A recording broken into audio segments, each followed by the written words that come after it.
Thank you. Yes, my name is Stephanie Bibeau, and I am a board-certified behavior analyst. I joined the field in 2008, and during my time in the field, I've worked with individuals from 8 months old all the way to 75 years old. And that's across home-based programs, schools, and group homes.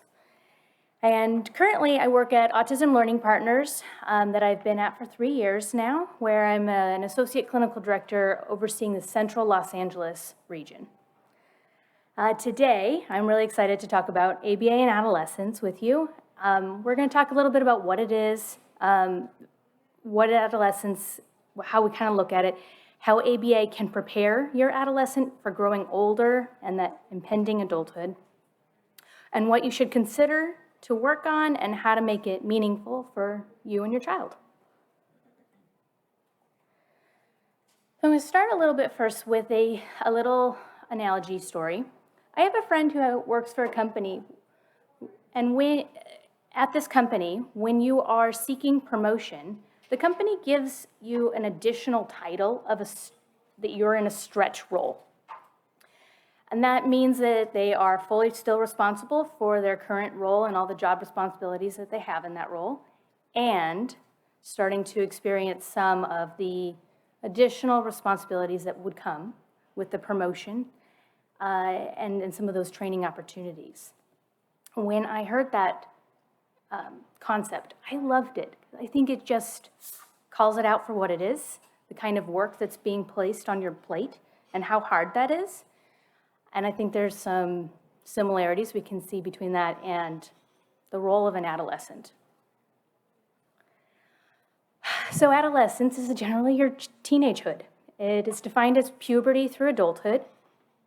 And during that time, you're 100% still a child. You're under 18. You cannot do all the things that adults can do, know all the things that adults end up knowing and engaging with, and growing into an adult. Still, and starting to move into that realm, starting to pick up some of the skills that will help you later in life.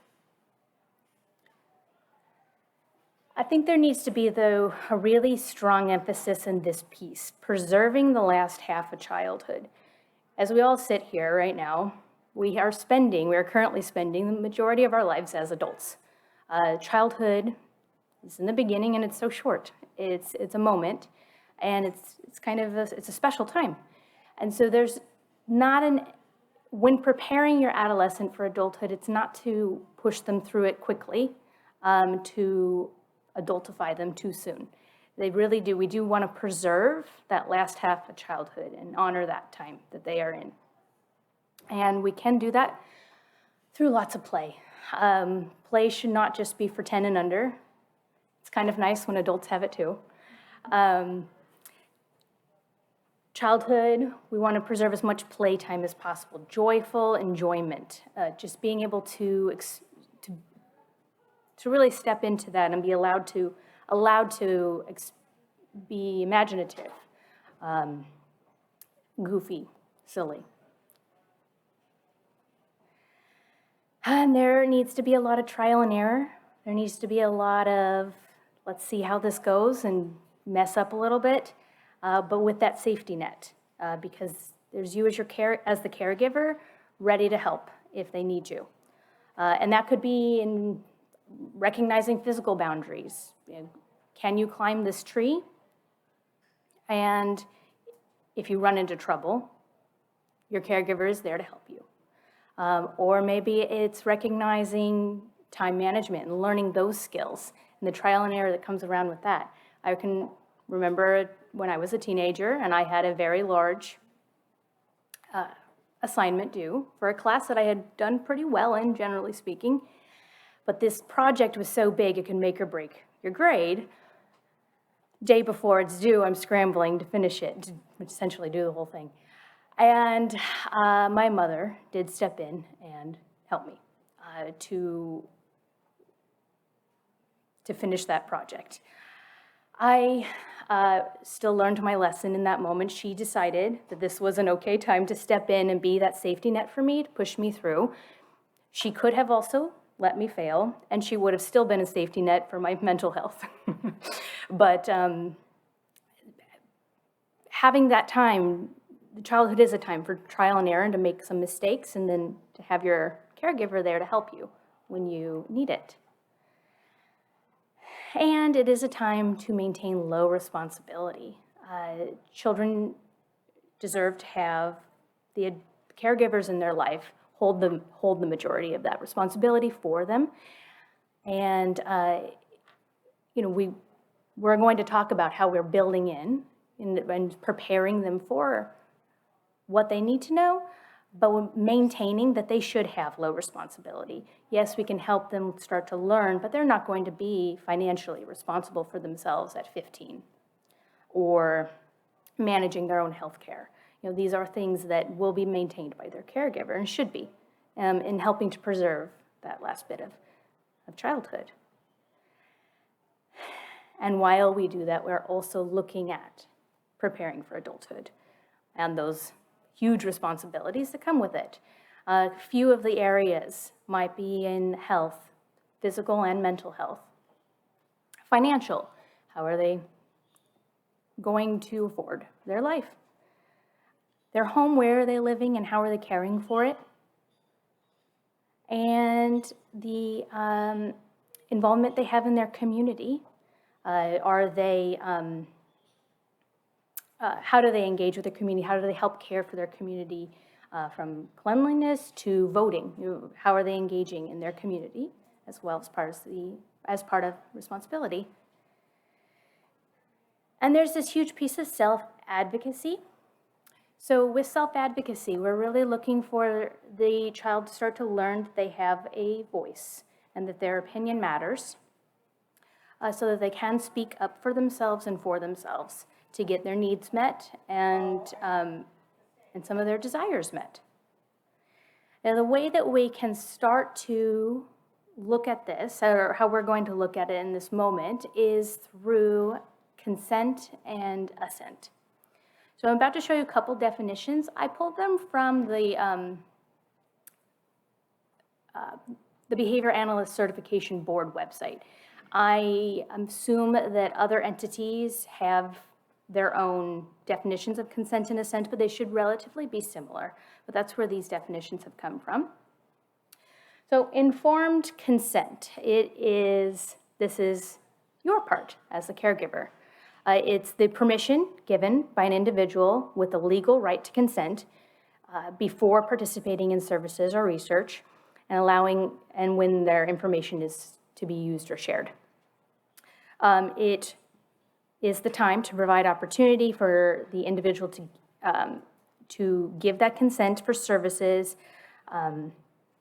set expectations around time, the right to decline or withdraw consent, the potential benefits and adverse effects, maybe any discomfort or risks associated with whatever is about to be engaged in, such as ABA services, and any limits to confidentiality, any incentives on who to contact for any questions or help with deciding on what is being worked on. So that is part of the consent. This is the consent process. And then there's assent.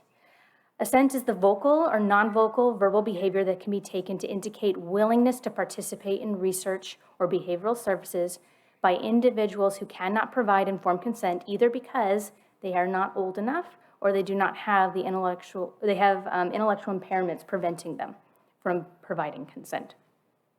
Assent may be required by a committee or service organization, and in such instances, these entities will provide parameters for assessing assent. So assent, just quickly, a few things you could be kind of looking for. Looking for assent, what it kind of looks like could be engagement with a person or materials. It is smiles. It may sound like happy sounds. It may sound like an affirmative yes. If assent is not there, it may look like backing away. It may look like discomfort. It may sound like saying no, and it may sound like unhappy sounds. There's many ways that an individual may show consent or assent or withdraw that assent. We would want to individualize it to the person and look out for those indicators.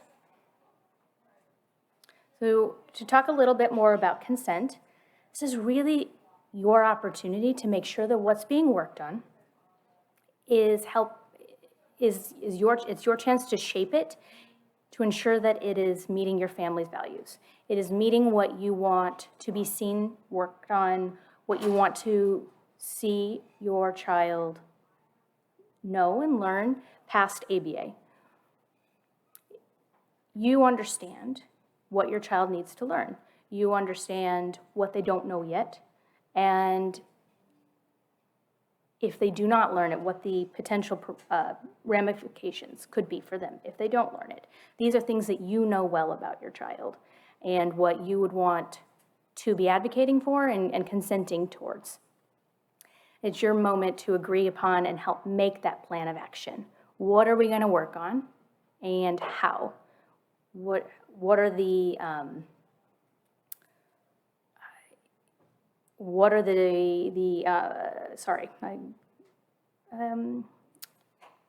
just what are the parameters in which you are agreeing to? And then looking at then assent. Assent is when that is present. It's a more motivating learning experience for the child. Simply, they are just more excited about it. They're more likely to learn and to learn it probably quicker as well if they have assented and are interested in it. It helps them to learn their own personal boundaries. What do they like and they don't like? What are the ways they like being talked to and the ways they don't? What are the ways that they're helped to learn something that they like and they don't like? It is a time for them to learn these things about themselves. And it instills their opinion matters. If they withdraw assent and that's respected, that's a really powerful feeling, especially for an adolescent, a growing child, to know that their opinion matters and that we respect them. What about when you really, really want them to learn something and they're not showing assent? There's some balance that needs to be had. I have an 18-month-old, and I've already been in the position in my very short time as a mother where I've had to consent to something she clearly did not assent to. It does not feel good, but I had to make that decision for her. She's only 1.5. Okay, now let's fast forward, a teenager. It's much different when it would feel, I imagine the feeling would be extremely different to consent for something that your teenager is not assenting for. There's no one answer to this. There's not a strategy here that works perfectly for every family. I think every family has to find their own balance of when do they decide that this is something that is needed, and even though they're not excited about it and not showing a desire to do it, we're going to move forward in this moment. And when do we not move forward in that moment? And that's a personal decision for every single family that needs to be had. And it's a really good opportunity to work with the teams that you are on to help problem solve. If a child is not assenting to something that you have like a feeling there could be really helpful for them, or your gut says they're going to actually be happy with it once they understand what's going on, or understand the potential benefits that they could experience, well, maybe there's a way to do this that still allows their dignity to be intact and make a tiny little baby step forward. But it is a balance. Sometimes we want something for our kids that they're telling us very strongly that they do not want. And we should probably also, we need to listen.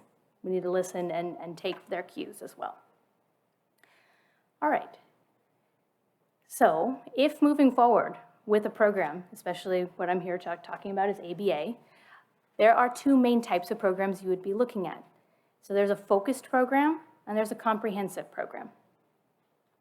So a comprehensive program it's a larger program. It is 3 or more developmental areas. So a developmental area could be like communication, language, social skills, self-help, adaptive, or behavior.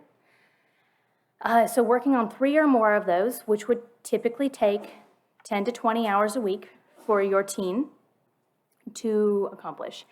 That is a large chunk of time and maybe impossible, depending on your time constraints that your teenager would have available to them. It's possible that if they had ABA younger in life, that they may have already had a comprehensive program. And so that's something that you may feel connected or used to. And maybe can still continue for a time in teenagehood, but you're likely also going to transition into what's a focused program.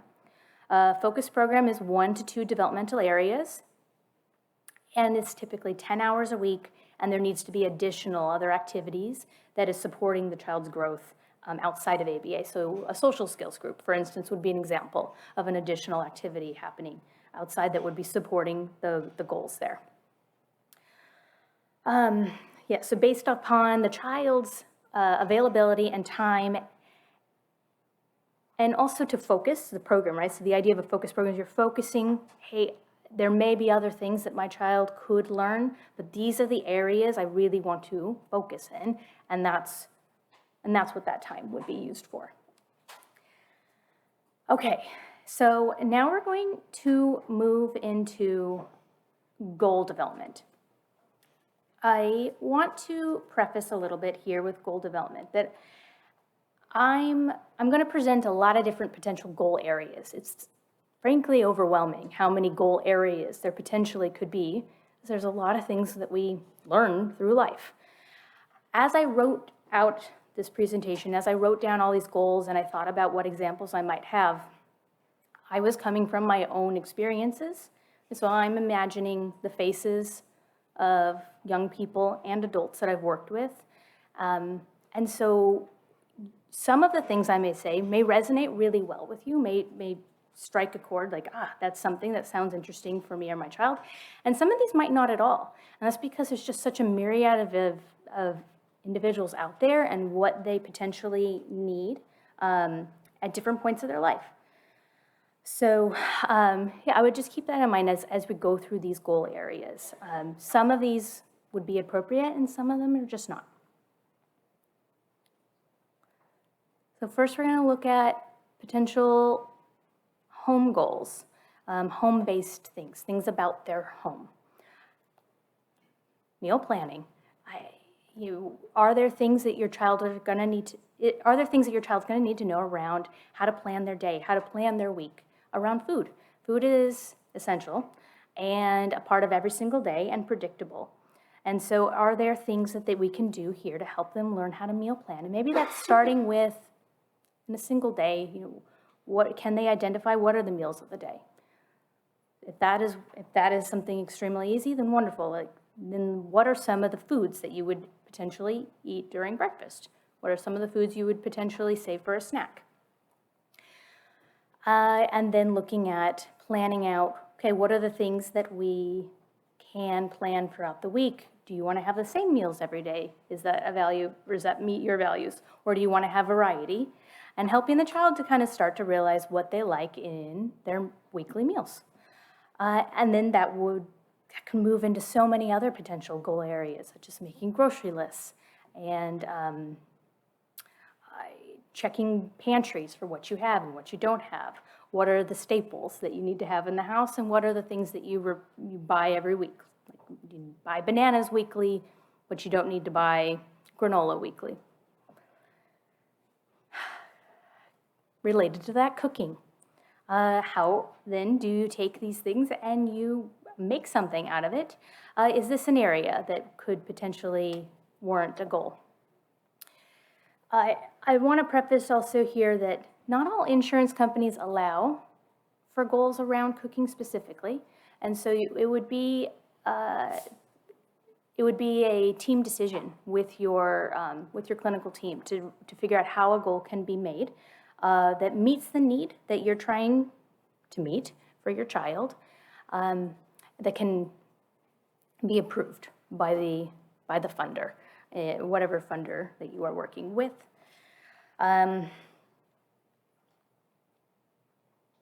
Okay, then there is cleaning. How do you care for your home? How do you ensure that things are sanitized, kept clean? You know where things go. So simple identification of where things go, how you put it away, how to maintain cleanliness. So simple wiping things down, that's a wonderful task.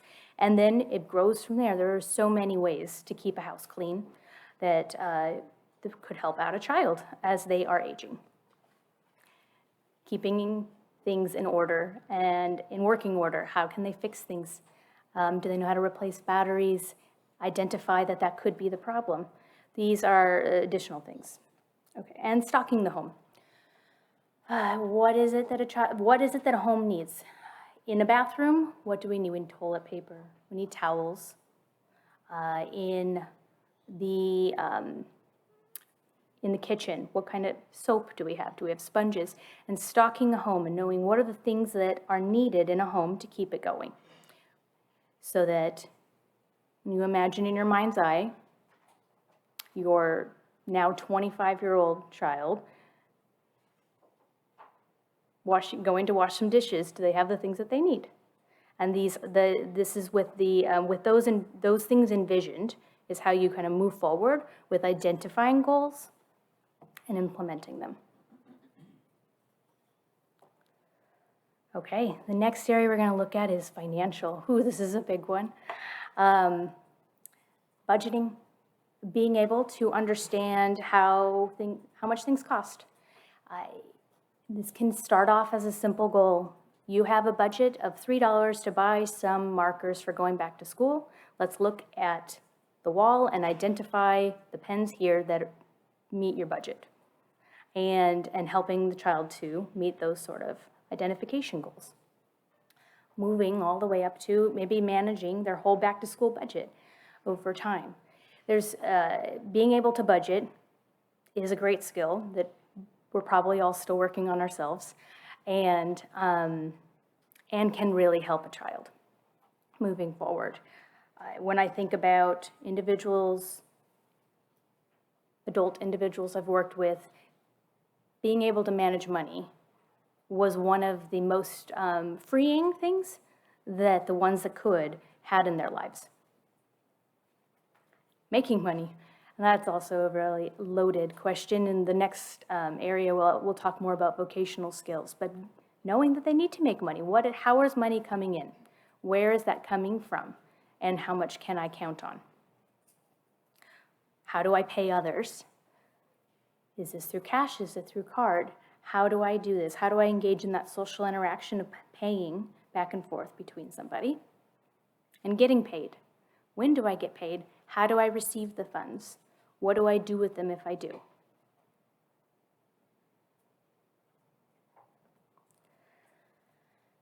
And then looking at vocational skills. Computer. This is definitely one of those pivotal skills that can open up the world to them. How can they navigate a computer? Can they open up the internet? Do they know safe ways to use the internet? Do they have skills to fill out a form, open up a Word document, save a document? To open up email and use email, ways that they may communicate with others using the computer. There's so many skills here that could be useful to them, especially vocationally. Computer skills could be honestly under many of these categories, but under vocational, being able to use a computer may be a gateway for them to have a vocation that is available to them, being able to access a computer. Being able to take direction. To be able to work in the workforce, you would want to be able to take direction from others. And that could be with, so being able to understand what is being asked of you and moving forward with those that ask. Learning by watching. I don't know how to do everything, and I often need to look to others' models when I am deciding how to do it. And so this would be a really great skill to be working on in ABA, is how am I learning by watching others? How can I pick up something by watching my peer or by watching my boss to do it and try it out? And that is also one of those really freeing skills that allows them the opportunity to engage more independently and more just fruitfully in their environment. How do you apply for a job? This is also linked to some of the computer skills, but then how do they know what personal information needs to be shared or not shared? How can they answer the questions being asked of them, which relates very closely to interviewing. Being able to speak with somebody else and have that conversation through an interview process. Being able to listen to a question being asked, answer it back, and have that back and forth on topic conversation with somebody. And so there's lots of little nuggets here that can help your child get to this kind of ultimate goal of, can they interview? So if you have a child where you know that staying on topic, or maybe they divert to a preferred topic when they're talking with somebody. When is it that we do that, and when is it that we need to stay on a non-preferred topic, or in this case, a topic around why you would want to work for a particular employer.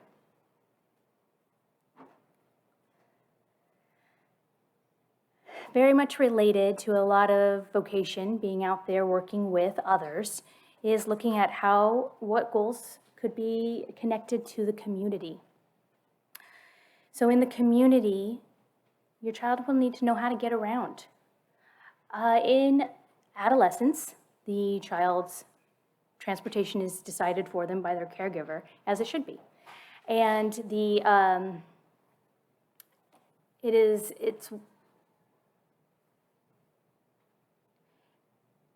is important for the child to continue to start to learn how do I determine where I'm going and when I need to go? How am I going to get there? So am I arranging with my parent? Am I arranging with a shared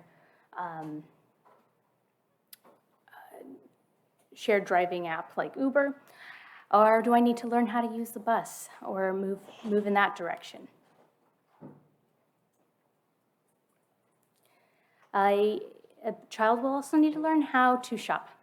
We touched earlier a little bit on groceries, making a list. Well, now at the store, there's a whole set of new skills to be learned there. How do they navigate the store? How do they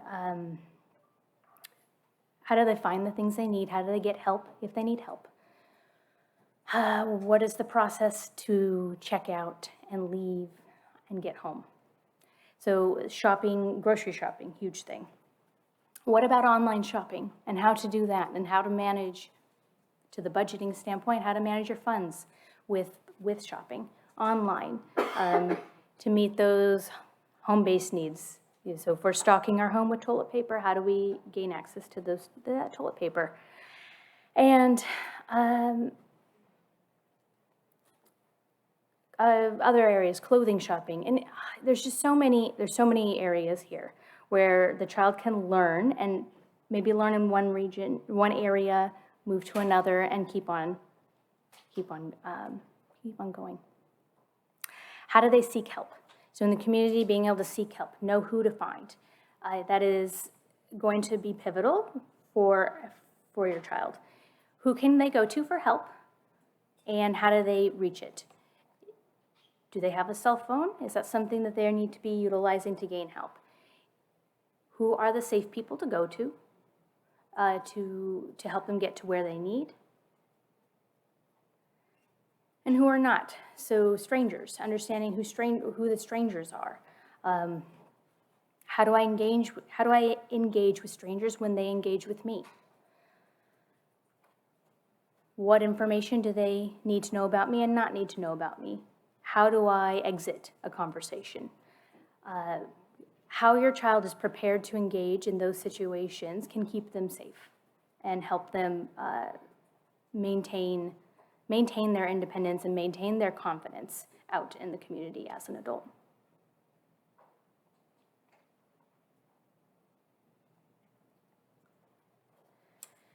Other areas to consider include health, medication regime. How are they adhering to a medication regime? Not being able to manage this piece often means that they will have to engage with other professionals to help them. And that is an okay thing, but it is wonderful. It is an important thing to note. Can they engage in their medication regime, or are they going to need some support here? Exercise in terms of health. How are they engaging in caring for their body? What ways can they be learning to move their body so that they are able to maintain their health?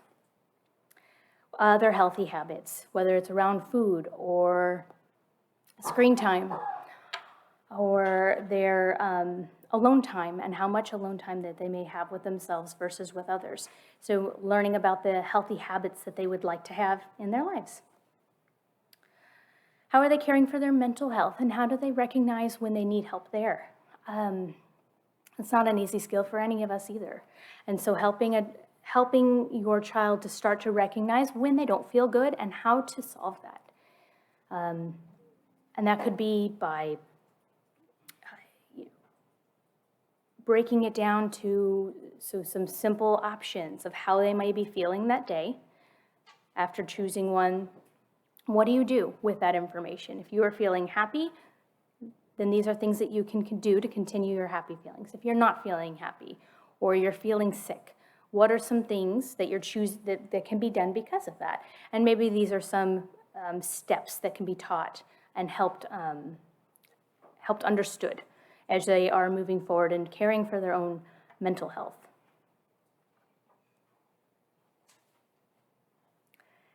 Companionship. So this is another large area that could be looked at when identifying potential goals for your child. Do they know how to identify a social group? And if they could find one and be in one, how to engage in it? So is this social group something that they are finding at school, on campus, or is this a mobile app group? Examples could be Pokemon Go or Minecraft. So the communities around those and recognizing groups that can match some of their interests, and then how to engage with them and how to make some connections there. Learning how to get to know somebody and how they can get to know you. So this goes back, harks back to some of the communication goals. How to care for others, how to care about their needs, and how you can show care to create that companionship.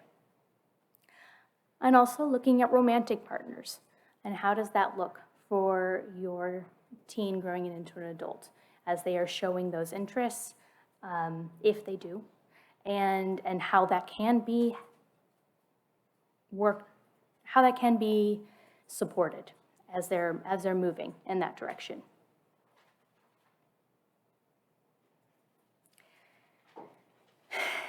All of this truly does go into independence, but really looking at here, how are they able to engage in their life without the intervention of others? What are we doing to help them learn how to not need anybody in some of their aspects? So self-monitoring. Can they monitor the things that they need? Can they self-monitor how they are engaging in their life? Do they have schedules? Do they have ways of identifying if they are meeting their own needs, their own goals that they have set for themselves, whether it be health goals or social goals, helping them to identify what self-monitoring goals, or how to self-monitor and help themselves be successful. Like timers, all sorts of things. Individual boundaries, learning where their boundaries lie, and being able to communicate those to that very much speaks to the assent that we were talking about. What sort of personal tasks do they need to be able to engage in? One of the most limiting things to somebody's independence as an adult is the inability to care for their own personal tasks. And when somebody is needing to be present, say in a bathroom with them, when you're 45, you don't really want to have somebody in the bathroom with you, if possible. So if that is something that can be helped with in the moment, that would be an amazing thing, a gift to give to your child. Can they make their own appointments? Do they know how to make that phone call to the office to make an appointment? Can they go online and look to see if the appointments are available? Great independent skill to be looking at. And do they know how to make compromise? Do they know how to hear what's available and respond in a way that can get them closer to what they were actually looking for? Have they learned how to compromise? And problem solving. Can they manage their own frustration, help problem solve that in their own lives? Being able to do that is, again, one of the most freeing things for a lot of the individuals that I have worked with, is learning how to manage their own frustration, how to gain help, being able to gain help, being able to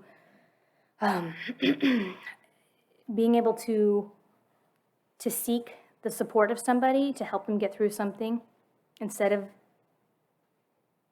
making their best guess and not knowing if there's somebody there to help catch them is a wonderful skill. Being able to recognize their own boredom. When you are bored, you don't know what could happen, actually. It really depends. It depends on the individual. And so being able to recognize their own boredom, recognize that they want something to do, could be really wonderful. Now, being recognized what is available to do, we're often in the practice of giving choices. I think that all of us as adults are not always presented with what our choices are. We have to figure out what is available to us. And that is something that a child could also learn. What choices are available to me, and how can I learn what is available to me? And how can I learn from my mistakes? So once a mistake has been made and some type of error has happened, and what do we do with that? How can we learn from that and move forward into future experiences? And this is, the caregiver goals always go last in a report, and it's the last section here, but it is the most important. The idea of ABA is that we're not supposed to be here anymore, right? You would like us to be gone, and we would like to let you guys move into your family's lives without us. And so this is really the key. This is how you can, in the absence of ABA, move forward and help your child move into whatever is going to be ahead of you. You're not really sure. It could be anything. You just have to kind of be ready. And so what are things we can do in ABA to help you? How do you know how to make an adjustment to a plan? When ABA terminates, there's a plan that was probably in place at that moment. Well, what happens next in 6 months when there's some things that need to be changed? Do you know how to? Were you taught how to make those edits? How to assess what needs to be changed and how to do that? And then if you have decided that something needs to be taught, how to teach it, how to identify the best ways, how to problem solve if it's not moving in the right direction. How can you look for and gain assent as you are doing that on your own? And how to be an advocate, continued advocate for your child in the community. So a goal could be how to get your child's soccer coach to work with them in a way that is going to be successful for them. And what are the ways in which you're being taught how to advocate for your child and set up other people who may not be professionals to work best with your child? There are so many. There are just so many ways that we could be working with our kids. And I know that I didn't touch all of them. It is overwhelming. There's too many things to go over, or there's too many things to target out of everything that I've just said. I would take a deep breath. You can't do it all. And just really take it slow and steady. Being an adult is hard, and helping your child move towards that isn't easy. Adolescents are not adults, and they will not have it all down, because we didn't either. It's okay if the day before their 18th birthday they're not going to be perfect adults, because none of us were. We just have to help the best we can. So I'm going to leave with a couple considerations for therapy as you are thinking about this for you and your child. You want to keep it fun. It's got to stay fun. It's got to stay joyful. They are children. And so as you are working towards these goals, as you are trying some really hard new things that are really pushing them, look for ways to make it fun. There are going to need to be ongoing modifications for age appropriateness. 13 to 17 to 18 is a really big range, and what's appropriate at one age is not appropriate at the next age, and word choices matter.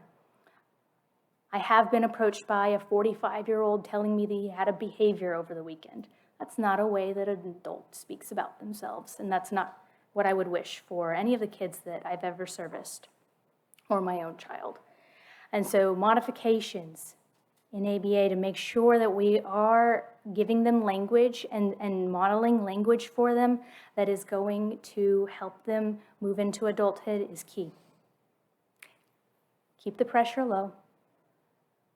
The stakes do feel high sometimes, but it's not going to service them well if they're feeling such a deep pressure to perform.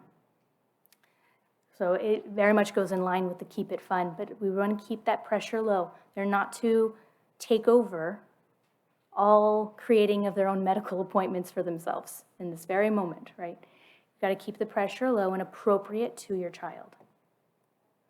Allow for mistakes. It is okay if it's okay if it takes a while. It's okay if it takes a while to meet a goal. It's okay if you need to take a step back, put something on hold, recognize that we push too fast, too far, too fast. Go for the small wins. In fact, that's preferred. Baby steps are the best way to keep that pressure low and to help the child make those gains. Demonstrate flexibility and adjustment when needed. We can demonstrate that we can be flexible with the plans. We can move it forward and backwards as needed. And when we demonstrate that we're okay with that flexibility, it's a great example for your child as well. To make those adjustments, to show that it's okay, And just keep going. Persevere. Keep moving forward with with the plans. Our goal here is not to be perfect and to have all the answers for our child. We never will. Our goal is just to not give up and just to persevere and move forward hand in hand with them.